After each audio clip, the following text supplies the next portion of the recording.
ब्रह्मलोक की एक अप्सरा ऐसी नीचे के जितने भी लोकांतर के हैं दिव्य सबको मोहित कर ले। वहां की अप्सरा भूमंडल पर तभी आती है जब किसी का वश नहीं होता, स्वर्गलोक फेल हो जाता है, तब ब्रह्मलोक की।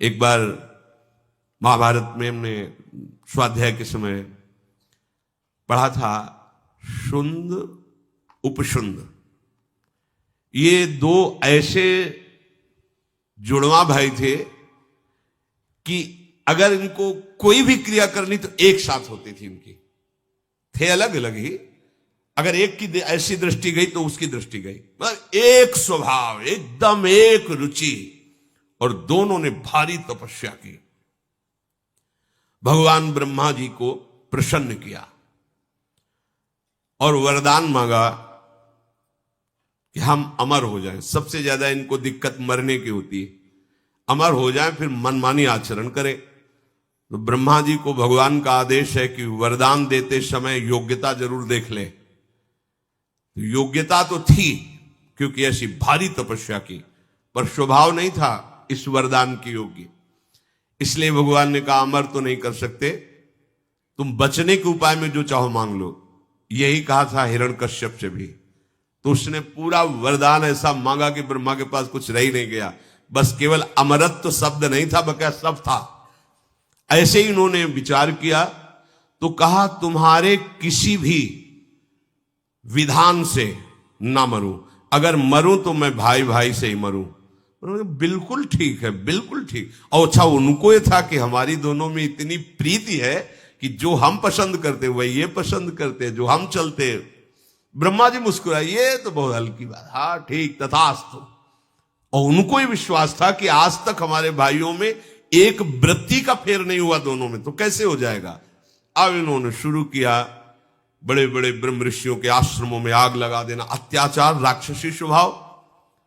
अब ऋषि मुनियों ने ब्रह्मा जी को ध्यान के द्वारा वंदना की, प्रभु आपके द्वारा वरदानी ये कैसा है, देखो आपने क्या इनको वरदान दिया, हमारा श्राप भी काम नहीं करता इनके ऊपर, क्योंकि मरेंगे तो सिर्फ परस्पर। तो अब चाहे जितना बड़ा कोई तपस्वी श्राप देगा तो वो लागू नहीं होगा, जहां भस्म हो जा आगे ही नहीं लगेगी, क्योंकि वरदान ब्रह्मा जी पूरी सृष्टि की विधाता है। ब्रह्मा जी ने कहा चिंता मत करो, इनकी व्यवस्था हम कर रहे हैं। अपने यहां की एक अप्सरा भेजी जिसका नाम तिलोत्तमा था। अगर एक तिल भर कोई देख ले तो मूर्छित हो जाए, तिल की जगह। स्वर्ग में ऐसी अप्सराएं हैं कि जो ऋषियों के मन में क्षोभ पैदा कर दे। तो भगवान नारायण के जब नर नारायण तपस्या करे तो इंद्र ने भेजा, तो भगवान ने मुस्कुरा के कहा तुम्हारा नाच गाना हो गया हो तो बैठ लो, फिर चले जाना। सब आश्चर्यचकित हो गए कि नर नारायण के ऊपर भगवान ने ऐसे खिलवाड़ में अपनी जंगा में ऐसे किया। तो उर्वशी जी प्रकट हो गई कि जो काम आया था भगवान को परास्त करने के लिए स्वयं मूर्छित हो गया उर्वशी को देख के। बोले जाओ इसको ले जाओ, स्वर्ग की सर्वश्रेष्ठ अप्सरा, इसके समान कोई नहीं। नारायण भगवान ने प्रकट, जहां उर्वशी का भी काम नहीं चलता वहां ब्रह्मलोक से तो तिलोत्तमा नाम की अप्सरा भेजी और कहा जाओ इन दोनों भाइयों में भेद करा दो। बोले ऐसे गई ऐसे आई, आप चिंता मत करो। तिलोत्तमा जिसका एक तिल देख ले तो वो जहां दोनों भाई बैठे हुए मदिरा आदि का पान करके उन्मत्त हो रहे थे, वहां से गेंद मारी और उनके पास फेंकी। जीव ही देखा भाग पड़े दोनों, एक ने दाया हाथ एक ने बाया हाथ पकड़ा, दोनों की तरफ देख के मुझ छोटे ने कहा भैया हाथ छोड़ो, हमने पकड़ा है तुम्हारी बेटी के समान पवित्र है। उनका धूर्त कहेगा मैंने पहले पकड़ा है तुम्हारी मां के समान, भाभी मां होती है और अनुज बधू बेटी के समान पवित्र होती। तिलोत्तमा ने कहा हम तो तुम दोनों को एक ही भाव से देख रही है। बोले ऐसा नहीं हो सकता। तो बोले फिर ये तुम निश्चय करो कि हम किसकी होंगी। वो बड़े ने कहा अभी इसको मारते अब एक मिनट नहीं लगा, क्योंकि था कि हम दोनों में ही मरे, जे ही प्रहार किया तो एक मरा। अब वो केवल ऐसे थोड़ी खड़ा रहेगा, उसने जो प्रहार किया था उससे दूसरा मरा। तिलोत्तमा अंतर्धान बोले ब्रह्मा जी बोले काम हो गया। एक क्षण में उस ब्रह्मलोक में जाकर के जो वासना बनी रहती, वहां का सुख भोगते हैं। और अगर वासना टिकी रही तो फिर जन्म होता है एकाएक को पचड़े में। इसीलिए हम कहते हैं राधा राधा राधा, कोई वासना हमें नहीं रोक पाएगी। नामे भक्ता प्रणश्यति, हमारे अंदर की वासनाएं हमें नहीं रोक पाएंगे, हमारी लाडली जो है ना। इसीलिए ध्रुवदास जी ने बहुत विचार पूर्वक ये दोहा लिखा हुआ है, यद्यपि भक्त अनन्य जो विषय इंद्रियन बस होए, कर्मठ कोटि जितेंद्रियन ते समलायन। अगर व्याख्या करके ना समझाए तो आप फंस जाएंगे कि ऐसा कैसे। एक तरफ कह रहे करोड़ों जितेंद्री, एक जितेंद्री नहीं, करोड़ों जितेंद्री, करोड़ों कर्मकांडी साधना परायण श्यामा श्याम के अनन्य भक्ति की बराबरी नहीं कर सकते, जबकि वो जितेंद्री नहीं है। यद्यपि भक्त अनन्य जो विषय इंद्रियन बस होए, तो कर्मठ कोटि जितेंद्रियन ते समला, उनकी समानता नहीं कर। क्यों? उसे साधन का भरोसा है, इनको लाडली का भरोसा है। और लाडली का जिसे भरोसा है, आज तक भरोसा टूटा नहीं, पक्का। ये आश्रय का मार्ग। इसीलिए जब मदाश्रया शब्द आया था तब कहा था समझो इस शब्द को, इसको समझ गए तो जीवन मुक्त होने में देर नहीं। हम हटाएंगे तो बची रह सकती वासना, लेकिन वो हटाएंगे तो वासना की बात ही नहीं रह जाएगी। प्रेम का ऐसा उमगन हो, ये सब भस्म हो जाएंगे प्रेमाग्नि में। जितनी भी हमारी दुर्वासना या सद्वासना है, शुभ या अशुभ, दोनों भस्म हो जाएंगे। तो ये क्रम करके देवता अपने अपने अधिकार से ऊपर उठाते हुए ब्रह्मलोक ले जाते हैं। और एक मार्ग है धूमौ रात्रिस्तथा कृष्ण षण्मासा दक्षिणायनम तत्र चांद्रमशम ज्योतिर योगी प्राप्य निवर्तते। धूम का अधिपति देवता, रात्रि का अधिपति देवता, कृष्ण पक्ष का अधिपति देवता, 6 महीने वाले दक्षिणायन का अधिपति देवता, इस मार्ग में छोड़े हुए शरीर वाले योगी को चंद्रमा के पास ले। चंद्रलोक, ये चंद्रमंडल तो यही है, अंतरिक्ष में ही है। जहां लोग कहते हैं चंद्रमा पहुंच गए, ये चंद्रमंडल है। इससे करोड़ों किलोमीटर दूर, करोड़ों किलोमीटर दूर सूर्य से भी ऊपर चंद्रलोक है, वहां किसी की पहुंच है। जैसे वो चंद्रलोक हुआ है, चंद्रलोक नहीं, चंद्रमंडल। ये है अंतरिक्ष के अंतर्गत, जहां ये सर्च करके वैज्ञानिक जाते हैं। वो चंद्रमंडल है, आभा है। जैसे जल में प्रतिबिंब पड़ता है, ऐसे उस लोक में चंद्रमंडल की आभा है। चंद्रलोक, ये तो सूर्य लोक के भी, बस सूर्य लोक को क्रॉस कर सके ऐसा कोई देहधारी पैदा ही नहीं हुआ। ये जटायु और संपाति, ये भगवान गरुड़ के अंश से ही है, महान तेजस्वी बलवान। जटायु के बड़े भाई संपाति जी कह रहे थे जामवंत और हनुमान जी आदि से, जब पता चला कि जटायु जी का उद्धार हो गया और भगवान श्री राम ने अपने हाथ से अंतिम क्रिया की, तो आंसू आ गए। उनका मेरे पंख तो भस्म हो चुके हैं, तुम मुझे समुद्र तक ले चलो, मैं अपने भाई को तर्पण करूं। तर्पण किया और तब पूछा कि आपके पंख कैसे भस्म हो गए? बोले हम दोनों यौवन में थे। संपाति जी कह रहे हम और जटायु, खिलवाड़ में होड़ लगी कि सूर्य को छूना है, तो वो तो विवेकवान था, जब ताप लगा तो नीचे उतर आया, पर हम अहंकारी थे, आगे बढ़े, हमारे पर भस्म हो गए और मैं नीचे गिरा। तो आज तक मैं कष्ट भोग। सूर्य तक पहुंचना, सूर्य लोक के बहुत ऊपर चंद्रलोक है। यहां वैज्ञानिक तो बात, यहां दैवी शक्ति संपन्न जो भगवत विधान से पास है वो आगे जा सकते हैं, जैसा इसमें वर्णन है। योगी जन, ये कोई साधारण गति। तो संपाति कह रहा है कि मैं देख रहा हूं, यहां से देख रहा हूं, गीधई दृष्टि अपार, मैं यहां से देख रहा हूं। अशोक वाटिका में श्री जानकी जी शोक मुद्रा में विराजमान है। बूढ़ा हो गया हूं, नहीं तो जटायु ने तो युद्ध करके वीरगति को प्राप्त हुए, रावण को अपनी चोंच और पंजों से फाड़ के फेंक करके जानकी को उठा करके राम जी के पास रख देता, इतनी सामर्थ्य है। बूढ़ा हो गया संपाति, ऐसे साधारण पक्षी थोड़े थे। अब सूर्य लोक जाने की इनकी भी सामर्थ्य नहीं थी, फिर चंद्र लोक तो बहुत ऊपर है।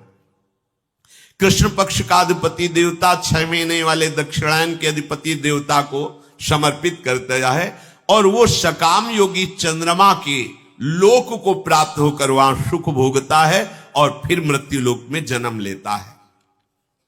ये उन सकाम जो सुख भोग की लालसा से कामना की, तो कृष्ण पक्ष में शरीर छोड़ करके दक्षिणायन में वो फिर इस गति को, ये कोई खास बातें नहीं है प्राय इन्हीं में, पर एक अपने वृंदावन की भूमि से बोल रहे, खास बातें नहीं, खास बातें हैं आज प्रभात लता मंदिर में सुख बरसत अति हर्ष युगल भर, गौर श्याम अभिराम रंग भरे लटक लटक पग धरत। ये शोभा देखने को मिले, इनके साथ हमें विहरण करने को मिले, इनके श्रीअंग की सेवा को, बस इसके आगे कोई गति नहीं। मोक्ष सुख भी फीका लगता है। श्री भगवान करुणा करके कह रहे, शुक्ल कृष्णे गति हरेते जगतः शाश्वते मते एकया यात्यनावृत्ति मन्यया वर्तते पुनः। शुक्ल और कृष्ण ये दोनों गतियां अनादिकाल से प्राणी मात्र से संबंध रखने वाली मानी गई हैं। इसमें एक गति को जानने वाला जो उत्तरायण को और ब्रह्मलोक को प्राप्त होता है, यदि भगवत कृपा से ब्रह्मलोक में उसे वैराग्य हो जाए तो फिर वो मोक्ष का अधिकारी हो जाएगा, फिर लौटना नहीं पड़ेगा। और अगर वैराग्य वहां नहीं हुआ, वहां के भोग सुखप्रद लगे तो वहां से भी हटा दिया जाएगा, फिर जन्म होगा। इसलिए गोस्वामी जी बहुत सोच विचार के कह रहे, मेरे बनाए न बनेगी कोटि कल्प लो, चूक हो सकती है मेरे से, हे नाथ आप। ये बड़ा सरल मार्ग है, सहज मार्ग है, समर्पित मार्ग है। दूसरी गति जाने वाले को निश्चित उसमें चांस नहीं है। जो दक्षिणायन, कृष्ण पक्ष, सकाम और योगी, सकामता होती है, सिद्धि हो जाए, लोक में यश हो जाए, इसके तो मोक्ष का चांस ही नहीं। पहले वाले को चांस है, जो उत्तरायण से ब्रह्मलोक गया है, वैराग्य हो सकता है। यहां श्री कृष्ण शरणागत की अभी कोई गति की बात नहीं है, अभी केवल लगन लगी है ललित त्रिभंगी से प्यार करने की। तो ब्रह्मादिक के भोग सब विषसम लागता ही नारायण ब्रजचंद की लगन लगी है जाए। लगन लगी तो ब्रह्मलोक तक के भोगों का वैराग्य हो गया। वो साधना करके जो प्राप्त करता उसे कृष्ण प्रेमी विष की तरह देखता, विष की तरह ब्रह्मलोक। इसीलिए ये मार्ग जल्दी पकड़ में नहीं आता। श्री कृष्ण प्रेम का मार्ग जल्दी हाथ में नहीं लगता, असीम कृपा होती है, तब ये बात समझ में आती है। इसीलिए कह रहे बहुत बढ़िया भाग्य खुल गया। मान लीजिए सही मार्ग मिलना कठिन है, ऐसे फंसे। एक उपासक आए थे प्रश्न के हित धाम में ध्यान विषय का। तो हमने कहा आपका ध्येय क्या है? ध्यान का विषय तब वर्णन करें, आपका ध्येय क्या है? क्योंकि ध्याता, ध्यान और ध्येय, आपका ध्येय क्या है? तो उनका शून्य, आंख मूंदते शून्य की भावना करते। तो हमें लगता है इसकी भावना करने की जरूरत ही नहीं है, अंधकारे अंधकार तो है, तो मान लो शून्य ही है। अरे ध्यान करो राधा नाम का तो तुम्हारा काम बन जाएगा, ध्यान करो श्री जी के गोरे चरणारविंद का। एक उपासक मिले, हम तुम्हारा क्या ध्येय है? तो उनका ज्योति, जैसे दीपक की लो ऐसे हम ध्यान, आंख मूंदने की जाए, इतनी बड़ी ज्योति स्वरूप तेजो राशि भगवान भुवन भास्कर चमक रहे, मिला लो आंख, इससे बड़ी ज्योति क्या है? अरे काहे को समय नष्ट कर रहे हो? अगर आपको ध्यान रखना है, ध्यान करना है, तो यत् पाद पद्म नख चंद्र मणि छटाया विस्फूर्जितम किमपि गोप वधु स्वदर्शी पूर्णानुराग रस सागर सार मूर्ति। पूर्ण अनुराग रस सागर की सार मूर्ति लाडली के गोरे चरणारविंद की नख चंद्र छटा का ध्यान करो। जिस छटा के प्रभाव से गोपी प्रेम की ध्वजा बन गई, वो तुम्हारे हृदय में प्रेम समुद्र उड़ेल देंगी। ध्यान का विषय यह है। सही मार्ग मिलना कठिन, पूरा जीवन व्यतीत हो जाता है, मार्ग ही नहीं मिलता तो लक्ष्य की तो बात जाने दो। एक यात्यनावृत्ति मन्य या वर्तते पुनः। शुक्ल मार्ग से उत्तरायण में साधन परायण साधक जो निष्काम भाव से किए वो ब्रह्मलोक में पहुंच, और ब्रह्मलोक में उनके अंदर वासना अगर बची है तो जागृत हो जाती वहां के भोग देख करके, वहां से वैराग्य हो तब मोक्ष पद का अधिकारी। ब्रह्मलोक में जाकर ब्रह्मा जी के साथ सुख भोगता हुआ फिर मुक्त हो जाएगा यदि वासना नष्ट हो गई तो, वहां भी यदि लगा हुआ है। इसीलिए महापुरुषों ने खुल के कह दिया, आ ब्रह्म स्तंभ पर्यंतम सर्वम मायामयम जगत सत्यम सत्यम पुनः सत्यम हरे नामयम केवलम। जप नाम जप। पर आश्चर्य होता है, नाम में प्रीति नहीं हो सकती, और दुनिया का प्रपंच याद है, दुनिया के शास्त्र याद है, नाम में नहीं, नाम निष्ठा नहीं। वाणी खुलने के पहले निकलना चाहिए आराध्य देव का नाम, राधा राधा राधा, फिर बात करो, फिर बीच में बोलो राधा राधा, फिर विश्राम करो राधा, तुम्हारी बात बन गई। बार बार जन्म मरण के चक्र से जो युक्त रहते हैं अर्थात सकामता, वो भी योग है। ये उन विषयी पुरुषों की बात नहीं करते जो अधर्म के, वो उनके लिए तो दुर्गति है, ये सदगति की बात कर रहे हैं। जो धर्म से चलते हैं, शास्त्र सम्मत गृहस्थ का पालन करते हैं, पर कामनाएं हैं भोगों की, उनको ये दक्षिणायन वाला मार्ग मिलता है, फिर उनका जन्म होता है।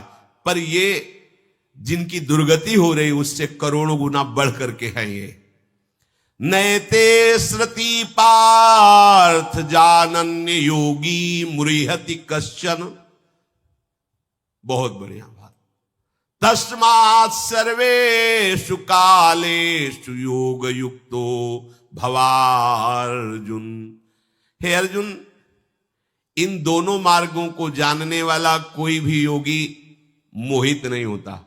समझ रहे हो भगवान इशारे में क्या बता रहे हैं? जो इन दोनों मार्गों को जान गया वो इन दोनों से मतलब नहीं रखेगा। भैया ब्रह्मलोक गए और कहीं चकाचौंध में फंस गए तो फिर गड़बड़ हो गया। तो ब्रह्मलोक हम जाएंगे, कोई ब्रह्मा जी से हम पे परिचय थोड़ी बढ़ाना है। हमें तो जिसने ब्रह्मा को भी बनाया उससे परिचय बनाना है, हमें क्यों जाना है ब्रह्मलोक? अच्छा, ब्रह्मा को जिसने बनाया है वो भी जहां कुछ बनना चाहता है, सखी बन करके श्री जी के चरणों में महावर लगाना चाहता है। हम तो वहां की बात जानना चाहते हैं। हमें तो भगवान के बैकुंठ धाम से भी प्रणाम नमस्कार, वहां का भी हमें परिचय नहीं चाहिए। हमें तो अपने श्री स्वामिनी जी के नौनिवृत्त निकुंज का परिचय चाहिए। भाव समझे? भगवान इशारे से कह रहे इन दोनों मार्गों को जो जानता है वो मोहित नहीं होता। सीधे एक, क्योंकि पहला इन मार्गों के वर्णन करने के पहले कहा था कि वो महान परम पुरुष परमात्मा सारे जगत को व्याप्त है, उसको अनन्य भक्ति के द्वारा प्राप्त किया जाता है। तस्मात् सर्वेषु कालेषु योग युक्तो भव अर्जुन। इसलिए हर समय योग में युक्त रहे।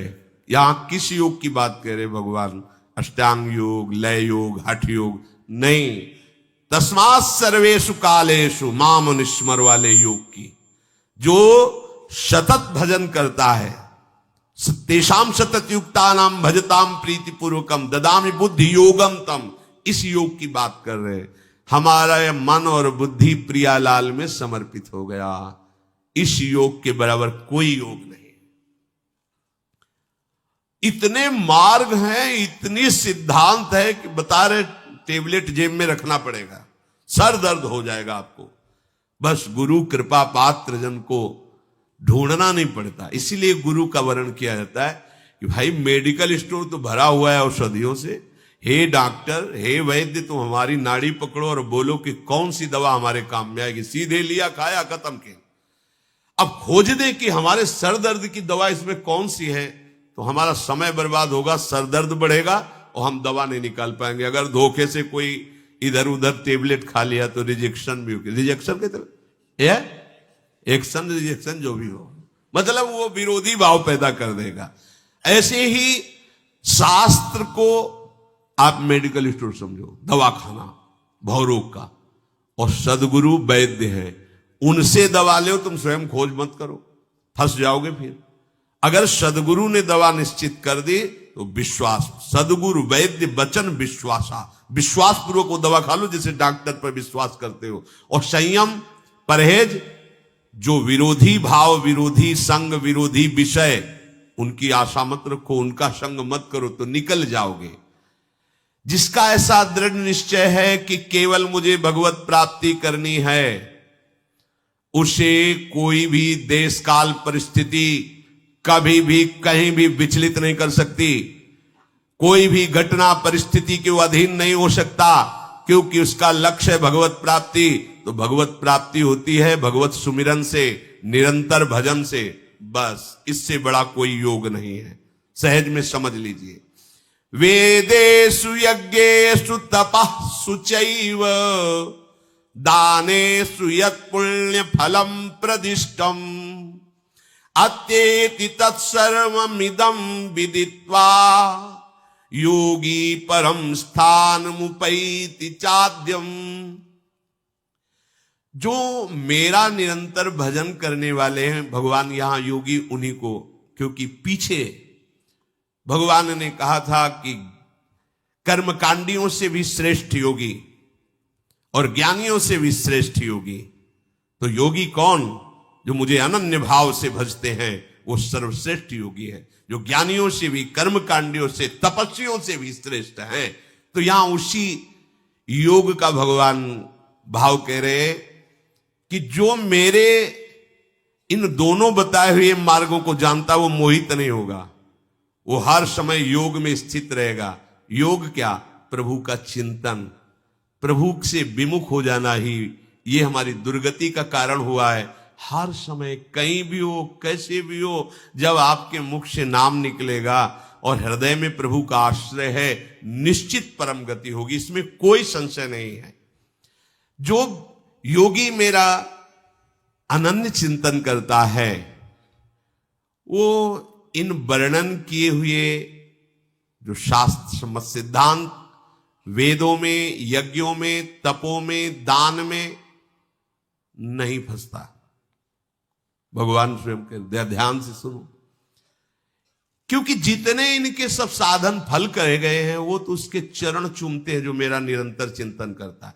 उसको ये सब की तरफ बढ़ने की जरूरत नहीं। अगर आपकी नाम में रुचि हो रही तो देखना सब आपको फीका लगने लगेगा। नाम में रुचि नहीं है तो ही होता है। जो तपों का, दान का, वेदों के स्वाध्याय का, यज्ञों का और वर्णित इन मार्गों का जो पुण्य फल कहा गया है, जो मेरा भक्त होता है इनसे प्रभावित नहीं होता। ये खास बात समझो। भगवान सब वर्णन किए और बाद में कह रहे हैं इन सब का अतिक्रमण कर जाता है वो। सीधी बात, मेरी प्यारी जो प्यारी, कोई समझे या न समझे, सबसे हमारी समझ भली। ठाकुर नंद किशोर हमारे ठकुराइन वृषभान ले। समझाने के लिए प्रश्न करो, उत्तर ले लो, लेकिन हमारी समझ समझना है तो समझो। हमारी समझ कहाँ है? ठाकुर नंद किशोर हमारे ठकुराइन वृषभान लली। प्रभु यहां कह रहे कि जो योगी है, कौन सा सतत मेरा स्मरण करता है, वो इन सब से प्रभावित नहीं होता। ना उसे उत्तरायण से मतलब है, ना दक्षिणायन से। अच्छा, जैसे आप बहुत पापाचरण कर रहे हो, पवित्र तिथि में मरे, पूर्णिमा है, उत्तरायण है, क्या आपको ब्रह्मलोक मिलेगा? क्या यमदूत मार डंडे सीधे आपको नरक ले जाएंगे। ठीक है। दक्षिणायन है, कुतिथि है, कुसमय है, कुजगह है, और आप राम, हरि, कृष्ण, राधा कुछ भी बोले तो कोई नरक जाला पड़ेगा क्या? नहीं, सीधे भगवान की दिव्य पार्षद भगवत धाम। ये सिद्धांत को समझो। एक है कर के पाना, एक है हो के पाना। कर के पाने में जन्म जन्मांतर लगेंगे और हो के पाने में अभी अभी। कमा के अरबपति बनना और गोद नामे में बैठ जाना है।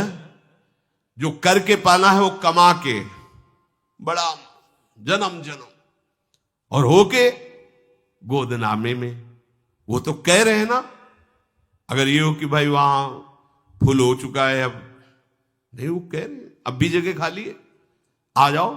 मामे वे प्रपद्यन्ते माया में ताम तरंतिते, यही परलोक सकल सुख पावत। आ जाओ हमारी गोदनामे में आ जाओ, मैं प्रभु का बच्चा हूं, आओ मेरी पूरी संपत्ति दंपति संपत्ति पाई है, कुंज महल की टहल सुख दंपति संपत्ति पाई है। हमें अपनी भूल मिटाने के लिए बढ़िया अवसर मिला है। भूल क्या है? मैं स्त्री हूं, मैं पुरुष हूं, मैं पिता हूं, मैं माता हूं, मैं पति हूं, मैं ये भूल है। इस भूल को मिटा दो। मैं प्रभु का हूं, प्रभु मेरे, वही है। आप भी मानते हैं ना मानते हुए भी, जब वो अंतर ध्यान हो जाते हैं तो जो तुम्हारी प्रिय पत्नी, प्रिय पुत्र, प्रिय पति रख के दिखा लो। भाई हम 4-6 महीने से रखे हुए हैं क्योंकि प्रिय हैं। कमरे में जाने में भय लगेगा कि चलो, क्यों?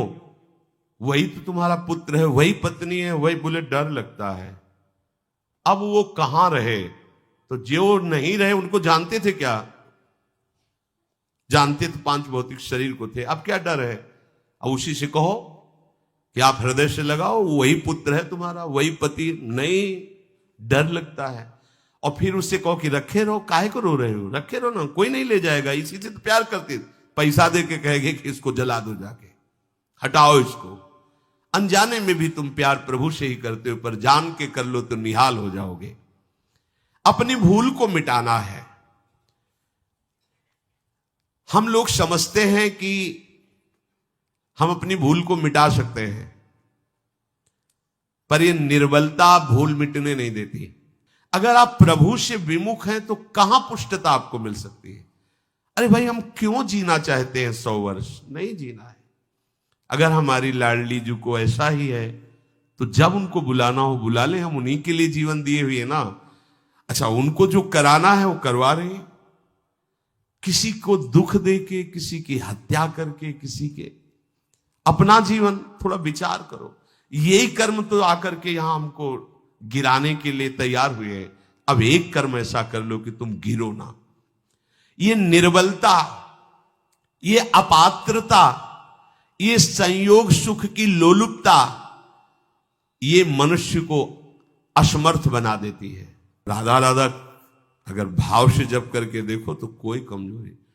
मनुष्य जन्म में महान लाभ से वंचित अपनी मूर्खता के कारण हुआ जाता है। मनुष्य को संयोगजन सुख की लोलुपता का त्याग करने की सामर्थ्य, नित्य निरंतर भगवत मार्ग में उद्यत रहने की सामर्थ्य, ये केवल भगवत प्रेमी महात्माओं से मिलती है।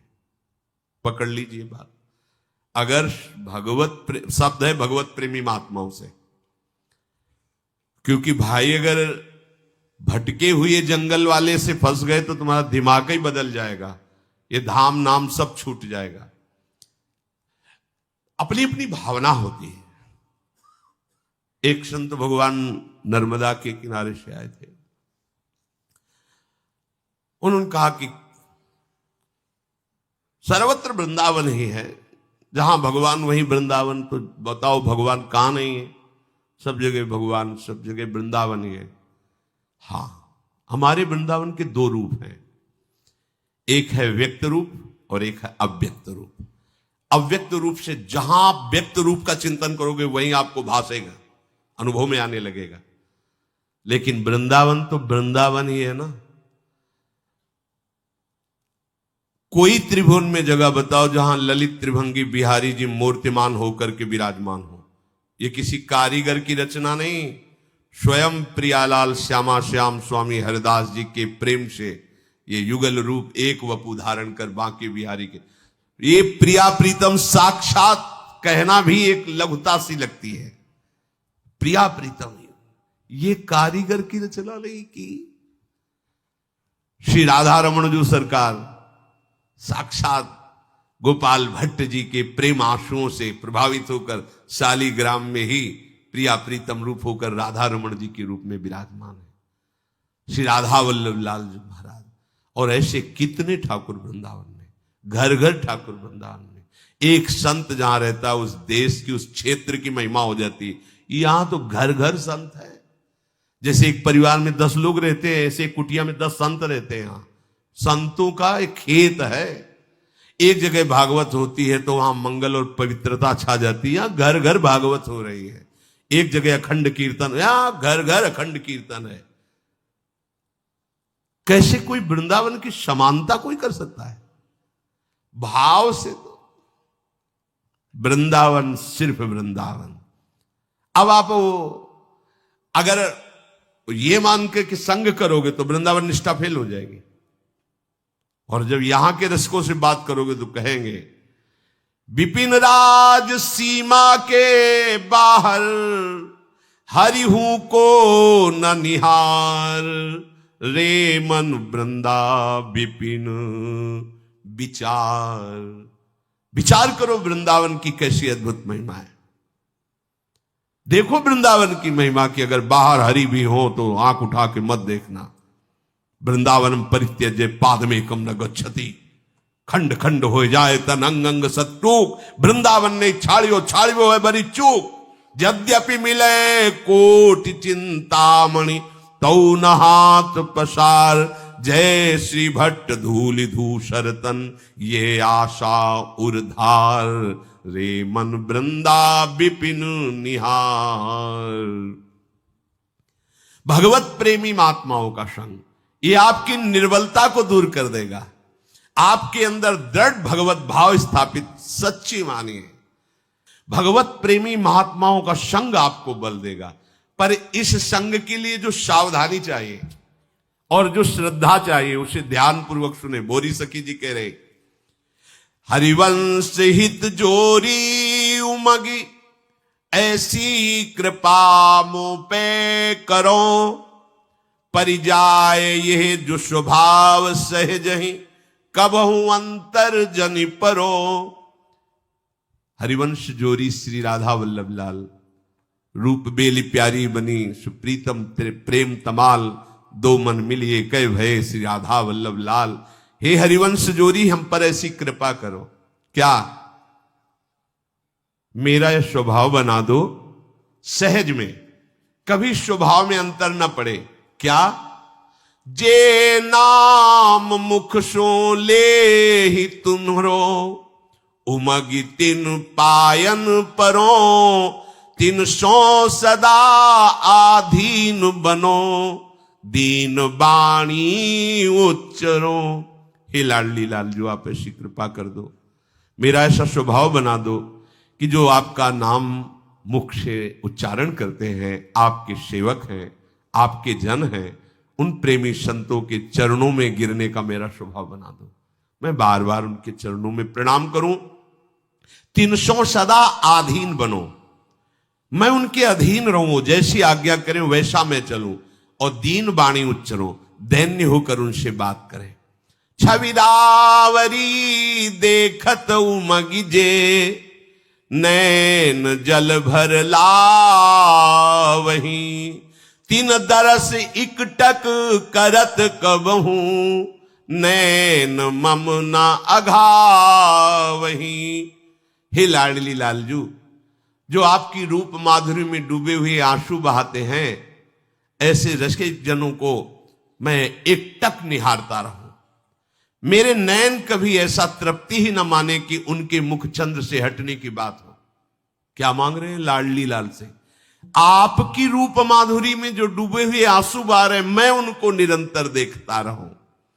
जे प्रीति सो रस रीति के, मृदु गीत उमगत गावहीं, ते प्राण हु के प्राण लागे, सदा ही मम भावही। जो प्रेम से आपकी रसरीति के लीला जस का गान करते हैं, वो हमें प्राणों से भी अधिक प्यारे लगे। सदा मेरा हृदय भाव भर करके उनको ऐसे देखे जैसे कोई आसक्त पुरुष, मेरे प्राण समर्पित हो जाए आपके प्रेमियों में। अपराध मन क्रम बचन तिनके, कबहू जिन करवाइए। देखो, ये नहीं कह रहे कि मैं कभी मन वचन कर्म से अपराध ना करूं। ये शरणागति का भाव देखिए।